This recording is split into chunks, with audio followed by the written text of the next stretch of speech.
What is up, bros and broettes? I'm Inkslasher, and today we're going to be continuing the series where we go through every single class of weapons in Call of Duty Black Ops 3 and decide what is the best weapon in that class. So far, we've looked at assault rifles and SMGs. Last week, we did SMGs, and I asked you to write in the comment section below which type of weapon you wanted to see next. And the results are in. 15% wanted to see pistols, 6% wanted to see LMGs, 39% wanted to see snipers, and 40% wanted to see shotguns. It was so close, guys. It was literally a difference of one single vote. So let me know down in the comment section below which class of weapons you want to see next. Do you want to see pistols? Do you want to see LMGs? Or do you want to see the sniper rifles? Let me know down in the comment section below, and we will do that one next time. And trust me, every single vote counts, because there is like hundreds of votes, but literally one vote made the difference. So it was absolutely insane. But let me know down in the comment section below. But if you want to know what the best shotgun is in the game, which we're looking at today, first of all, you have to understand exactly how shotguns work. So the reason why I say that is because in this game, Call of Duty Black Ops 3, shotguns behave completely different than any other Call of Duty game. And this all has to do with the damage that a shotgun puts out. In previous Call of Duty games, the way it would work is every single time you pulled that trigger, pellets would come out of the gun, and the damage you dealt to someone would be based on the amount of pellets you hit on that person. There would be no base damage the weapon would deal. It would be a base damage per pellet, and then the amount of pellets you hit then multiplied and gave you the damage. The way it works in Black Ops 3 is you pull that trigger, pellets still come out, but if you hit just one pellet and one pellet alone, it'll deal a certain base damage, and then on top of that, the pellets that hit will deal damage on top of that. And you'll see what I mean when we get into talking about the individual weapons. But just know that even if you just hit one pellet and one pellet alone, you are still going to be dealing a certain base damage. This happens for every single shotgun. Now, let's get into talking about what one exactly is the best shotgun in the game. And we are going to start by talking about the Haymaker. So the reason why we're starting off with the Haymaker is because, in my opinion, it is by far the worst shotgun. By far. And it all has to do with the damage profile. So, if you didn't know this, every single shotgun in this game uses 8 pellets. Now, not only does this weapon have the lowest pellet multiplier, but also the lowest base damage. What I mean by that is if you just land one of the 8 pellets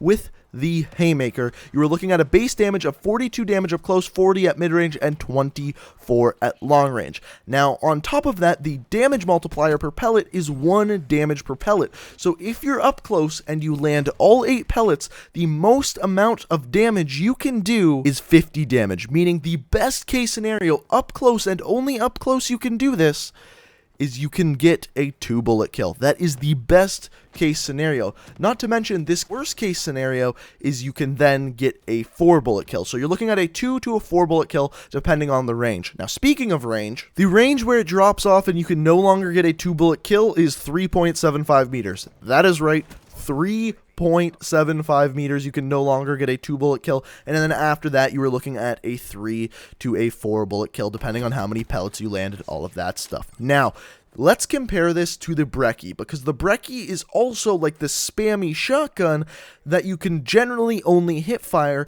but if we look at the Brey, we can instantly see that the stats are better. So the easiest way to see this is simply by looking at the damage profiles of the two weapons. So first of all, the Brey, the base damage, so in other words, if you are landing one pellet, is 50 damage up close, 40 at mid-range, 33 at long range. So the short and long range are both better than the Haymaker. Now on top of this, the pellet damage. Per pellet, you are doing 2 damage, whereas the Haymaker, you are dealing 1 damage per pellet. What this means is with the Brey, it's always going to be a 2 to 3 bullet kill. Not only that, to get that 2-bullet kill, you only have to land 1 pellet of each bullet, because remember, to get the 2-bullet kill with the Haymaker, you literally have to land all 8 pellets of both shots. Yes, both shots of the Haymaker, you have to hit 8 pellets within 3.75 meters to get a 2-bullet kill. Yes, it's that difficult to get a 2-bullet kill with the Haymaker, whereas with the Brey,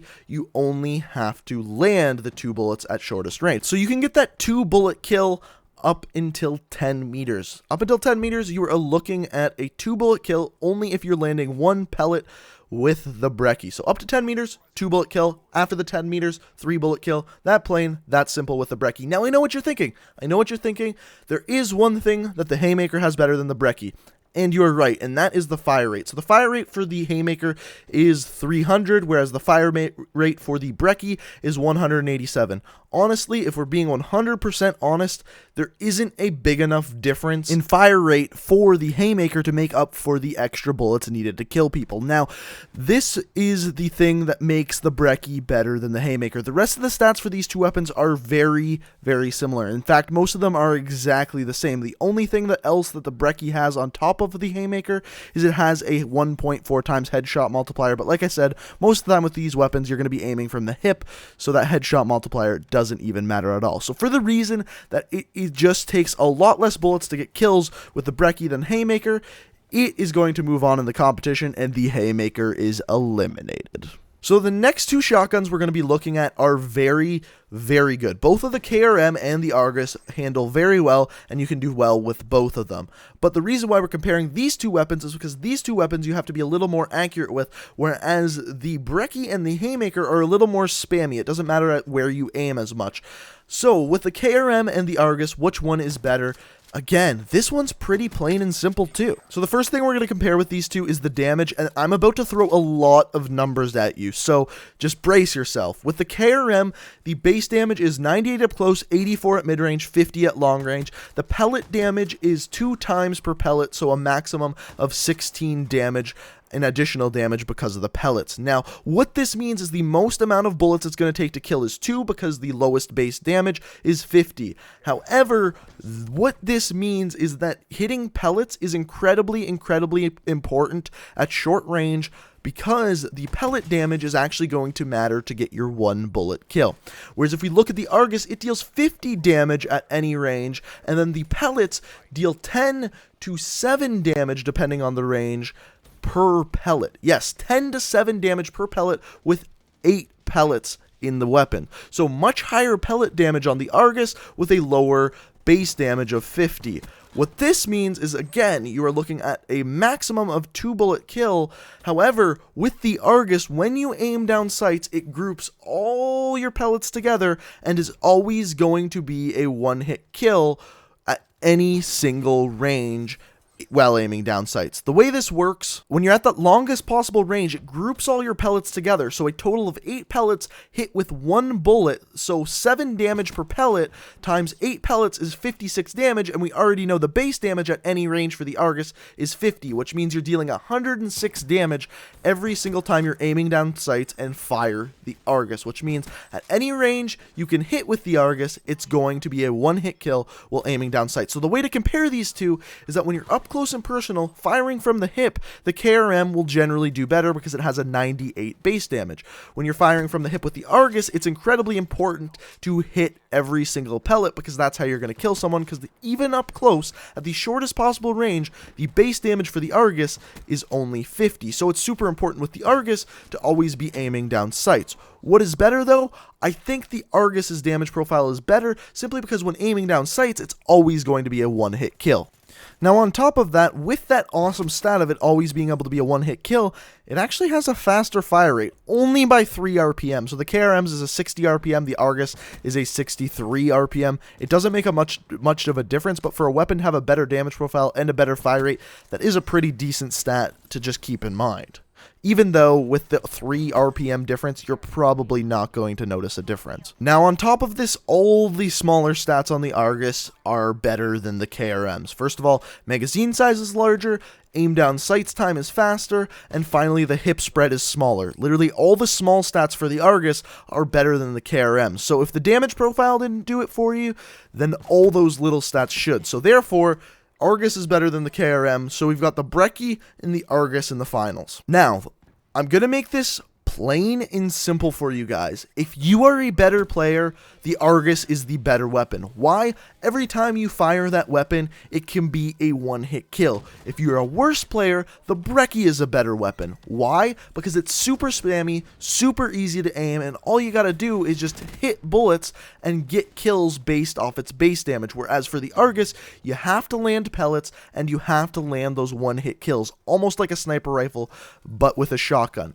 Now, the one thing that actually makes the Argus better than the Brey is super plain and super simple. First of all, at any range it can be a one-hit kill, but also the maximum possible range where you can actually land bullets is further on the Argus. What I mean by this is that all the other shotguns other than the Argus in the game, the maximum range where you can land bullets is 15 meters, whereas for the Argus, it's 17.5 meters, and that 2.5 meters is actually a pretty big deal considering up to 17.5 meters, the Argus can be a one-hit kill while aiming down sights, and that is absolutely amazing. Now, not to mention, most of the smaller stats are actually better for the Argus than the Brey. First of all, the magazine size. Yes, it's too larger for the Brey at 12, whereas the Argus is a 10-round magazine. However, the Brey fires faster, which means it's going to use up more bullets. Now, you'd think the fact that the Brey fires faster would make it a better weapon. However, it doesn't really matter because with the Argus, you're always going to be trying to get that one bullet kill. Therefore, the rate of fire means absolutely nothing unless you miss that first bullet. And the matter of fact is, if you're a worse player, the Brey is better for you. Why? You can be more spammy, you don't have to be super accurate, and landing all the pellets doesn't make the difference. Whereas if you're a good player, the Argus is much better because you can focus on landing that one-hit kill, and if you have to hip fire, if you land enough pellets, you're gonna kill that person anyway. So it comes down to more of a skill-based thing. If you're a worse player, Brey's better. If you're a better player, Argus is better. That plain, that simple. So therefore, the best shotgun in the game is the Argus. Why? Because it can always be a one-hit kill, and in the hands of a skilled player, a shotgun, a weapon you want to stick to at close range, a weapon that can always be a one-hit kill at short range, is obviously going to be the better shotgun. But guys, let me know what you think down in the comment section below. If you've made it this far in the video, it would be absolutely amazing if you could hit me up with a like rating. I put lots and lots of effort into these videos, so it would be super greatly appreciated if you could hit me up with that like. If you're new to the channel, hit that subscribe button. I upload new Call of Duty videos every single day of the week, and I love my subscribers, so if you hit that subscribe button, there's going to be some sexual tension going on in here. But I hope you guys enjoyed the video. If you did, thank you for watching, and until next time, peace out, guys.